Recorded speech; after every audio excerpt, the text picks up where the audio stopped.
In this video, I will show you how to create an ads account on TikTok. So in order to do this, what you're going to do is open your browser and go to getstarted.tiktok.com, which will take you to this page right here, which is the TikTok for Business page. And this is where you can create the account and get up to €9 in ad credit when you create a new account.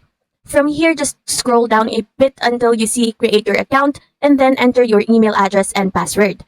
And then from there, you can click continue.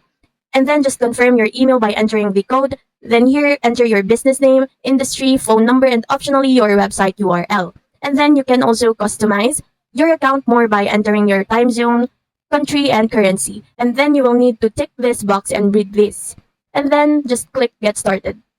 And now it will take you to the TikTok ads account, and you have now created your own TikTok ad account. From here, you can then just set up your campaign. So first, you can choose what you want to happen, generate leads, get traffic, if you want product sales, and that is specifically for TikTok Shop or website conversions. And from there, just go through the setup, and you can then also start running ads. So now you know how to create a TikTok ad account. That's it for this video. I'll see you on the next one.